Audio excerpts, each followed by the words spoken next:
প্রয়াগরাজকে সকল প্রয়াগের মধ্যে সবথেকে গুরুত্বপূর্ণ হিসাবে বিবেচনা করা হয়। কেন সমস্ত উৎসবের মধ্যে প্রয়াগরাজ সর্বোত্তম এবং শ্রেষ্ঠ উৎসব আমাদের কাছে, এর মাহাত্ম্য কী বা তাৎপর্য কী, সব নিয়ে আমি আলোচনা করব। তার আগে রোজের মতো বলবো, নতুন হয়ে থাকলে অবশ্যই চ্যানেলটা সাবস্ক্রিপশন করে পাশে থাকুন, অল বাটনে প্রেস করে রাখুন, যাতে আমি ভিডিও দিলেই আপনারা পেয়ে যান। একটু সকলের সাথে শেয়ার করবেন, লাইক করবেন, কমেন্ট করবেন। তো সোজাসুজি আমি চলে আসি, এর তাৎপর্য বা বৈশিষ্ট্য কী। এটি আমাদের কাছে খুবই মহত্বপূর্ণ এই উৎসব। এর মাহাত্ম্যটা নিয়েই আজকে আপনাদের বিস্তারিত বলবো। প্রথমে ছোট করে আমি বলে নিই এর বৈশিষ্ট্যগুলো। প্রয়াগরাজ হচ্ছে হিন্দুদের কাছে একটি অত্যন্ত পবিত্র তীর্থস্থান। এখানে গঙ্গা, যমুনা এবং পৌরাণিক সরস্বতী নদীর সঙ্গম ঘটে। এই সঙ্গম স্থলকে ত্রিবেণী বলা হয়। প্রয়াগরাজের মাহাত্ম্যের কারণগুলো হলো, প্রয়াগরাজে আর্যদের আগে বসতি ছিল। প্রয়াগে প্রবেশ করলে সমস্ত পাপ পরিষ্কার হয়ে যায়, এটা মনে করা হয়। প্রয়াগরাজে কুম্ভ মেলা অনুষ্ঠিত হয়। প্রয়াগরাজের মাহাত্ম্যের কারণে এটি ভারতীয় স্বাধীনতা সংগ্রামের সময় জাতীয় গুরুত্বের শীর্ষে ছিল। প্রয়াগরাজের বিশেষত্ব কী, কেন আমরা এটাকে বিশেষ মানি? প্রয়াগরাজ শহরটি উত্তরপ্রদেশের বৃহত্তম শহরগুলির মধ্যে একটি। এলাহাবাদ এটা আগে আমরা বলতাম। প্রয়াগরাজ শহরটি প্রাচীন প্রয়াগের জায়গায় দাঁড়িয়ে আছে। প্রয়াগরাজ শহরটি বারাণসী এবং হরিদ্বারের মতনই খ্যাতি। প্রয়াগরাজ শহরটিতে গঙ্গা এবং যমুনা নদীর ভৌত মিলনস্থল রয়েছে। তাহলে মাহাত্ম্যতে যাই। প্রয়াগরাজকে সকল প্রয়াগের মধ্যে সবথেকে গুরুত্বপূর্ণ হিসাবে বিবেচনা করা হয়। সকল প্রয়াগের মধ্যে তো এটা সবথেকে গুরুত্বপূর্ণ। এবার রাজের জ অর্থ হচ্ছে চলমান, আর প্রয়াগের হচ্ছে গয়ের অর্থ জ্ঞান, আর বা জগ অর্থাৎ জ্ঞান নিয়ে এগিয়ে যাওয়া। প্রয়াগ শব্দের অর্থ আধ্যাত্মিক জ্ঞানের আলোকে এগিয়ে যাওয়া। প্রয়াগরাজ তীর্থরাজ নামেও কিন্তু পরিচিত।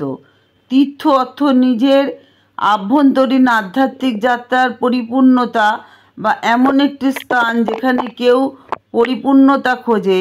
হিমালয় অঞ্চলের 5টি প্রয়াগে, যাকে বলে পঞ্চপ্রয়াগ, 5টি প্রয়াগের যে সঙ্গমস্থল 2টি নদীর মধ্যে অবস্থিত। প্রয়াগরাজের অন্যান্য কারণ হলো গঙ্গা এবং যমুনা নদীর মিলনস্থল ছাড়াও তৃতীয় একটি অদৃশ্য নদী সরস্বতী রয়েছে, যা তাদের মিলনস্থলে তাদের সাথে যোগ দেয়।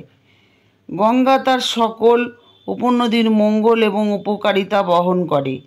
একইভাবে যমুনার ক্ষেত্রেও তাই। অতএব গঙ্গা, যমুনা এবং সরস্বতীতে ডুব দেওয়া অত্যন্ত উপকারী। 2টি নদী ভিন্ন দিক থেকে আসে এবং তাদের গতি, গভীরতা, রং ভিন্ন, এবং আমরা জলে থাকাকালীন নদীগুলির উচ্ছ্বাসের পার্থক্য আমরা বুঝতে পারি।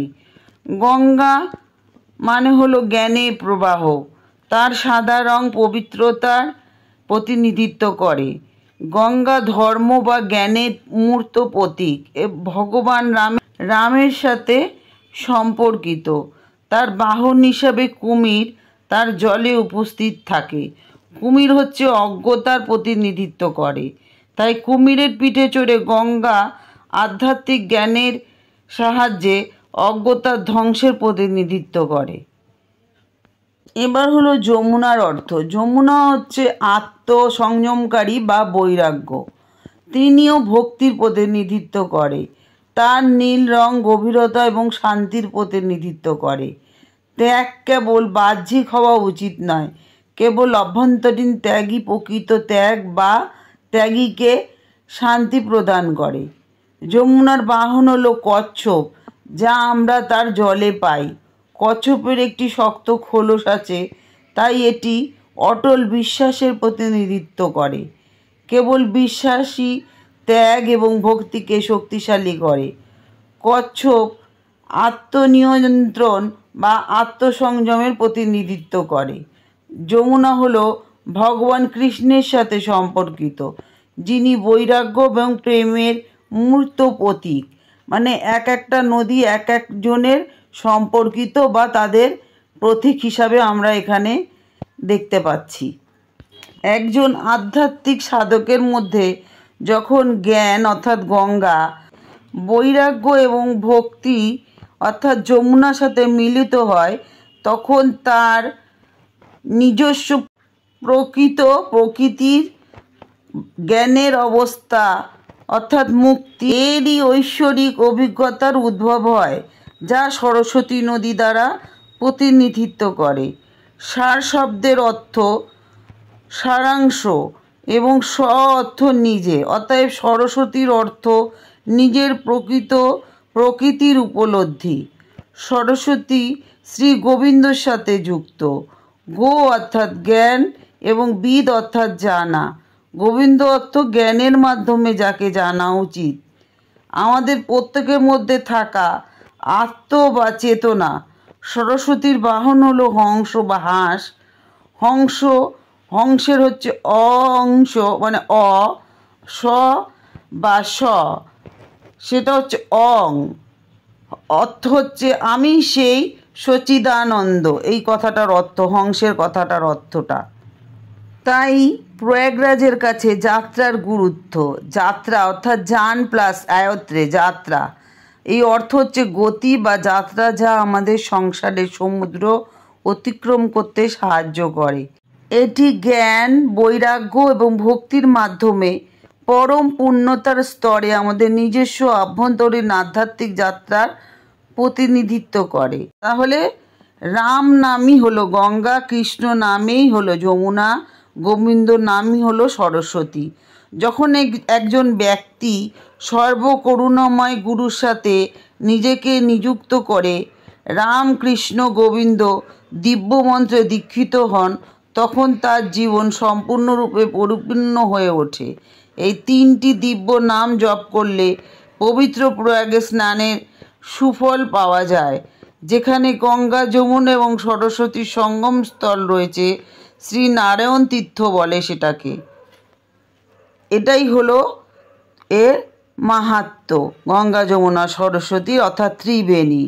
তো কেমন লাগলো বন্ধুরা ভিডিওটা, আমাকে অবশ্যই জানাতে ভুলবেন না।